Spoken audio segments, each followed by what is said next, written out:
Hi friends, Anna University November December 2025 Regulation 2025 கான Applied Chemistry கான important questions already பார்த்தீங்கன்னா Unit 1, Unit 4, Unit 5 upload பண்ணிட்டு இருப்பேன். Unit 2, Unit 3 பார்த்தீங்கன்னா அந்த வீடியோவில் அப்லோட் ஆயிருக்காது.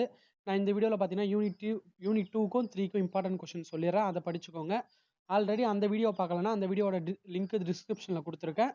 நீங்கள் அந்த வீடியோவில் வந்து பார்த்தீங்கன்னா Unit 1, Unit 4, Unit 5 இருக்கும், அதை பார்த்து படிச்சுக்கோங்க.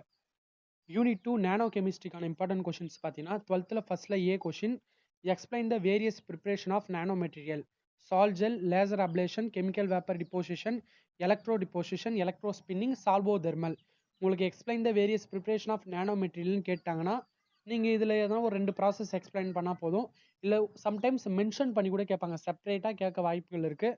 நான் அண்டர்லைன் பண்ணியிருக்கிறத மட்டும் தெளிவாக படிச்சுக்கோங்க. ஏன்னா எக்ஸ்பிளைன் த சால் ஜெல் ப்ராசஸ் அப்படின்னு மென்ஷன் பண்ணி செப்பரேட்டாக கூட கேட்க வாய்ப்பு இருக்குது. அண்டர்லைன் பண்ணிக்கிற ப்ரிப்ரேஷனாக தெளிவாக படிச்சுக்கோங்க. நெக்ஸ்ட் பி கொஷின் பார்த்தீங்கன்னா explain the application of nano material in medicine agriculture energy electronics catalyst.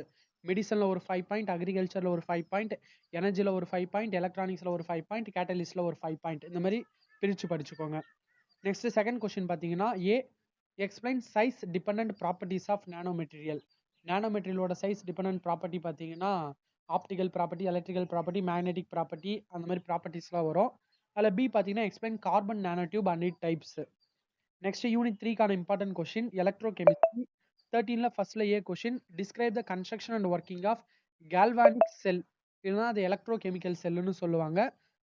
And it representations, அப்படி இல்லை டேனியல் செல்னு கேட்டாலும் நீங்கள் கேல்வானிக் செல்லை தான் நீங்கள் எக்ஸ்பிளைன் பண்ணணும். Important question. பி பார்த்தீங்கன்னா explain the factors affecting conductivity of electrolytes. செகண்ட்ல ஏ கொஸ்டின் பார்த்தீங்கன்னா derive the Nernst equation for EMF of a cell and it application. Important question, இதை படிச்சுக்கோங்க. இல்லை எக்ஸ்பிளைன் இஎம்எஃப் ஆஃப் எ செல்லுன்னு கேட்டால் கூட நீங்கள் Nernst equation EMF cell definition right பண்ணிட்டு நர்ன்ஸ்ட் ஈக்குவேஷன் அப்படின்னு நீங்கள் எழுதலாம். பி கொஸ்டின் பார்த்தீங்கன்னா describe the measurement of single electrode potential with an example. C question பார்த்தீங்கன்னா explain electro chemical series. Electro chemical series பொறுத்த வரைக்கும் ஒரு 4 மார்க் அளவு பார்த்துக்கோங்க. மீதி இருக்க 4 கொஸ்டினை தெளிவாக பார்த்து வச்சுக்கோங்க. ஆல்ரெடி பார்த்தீங்கன்னா first unit, 4th unit, 5th unit important question upload பண்ணிட்டு இருப்பேன். அதை போயிட்டு ஃபர்ஸ்ட் யூனிட்டுக்கு வேணும்னா அந்த வீடியோவை ரெஃபர் பண்ணிக்கோங்க. செகண்ட், தேர்டுக்கு இந்த வீடியோவை ரெஃபர் பண்ணிக்கோங்க. ஓகே ஃப்ரெண்ட்ஸ், தொடர்ந்து நம்ம சேனலை சப்போர்ட் பண்ணுங்கள்.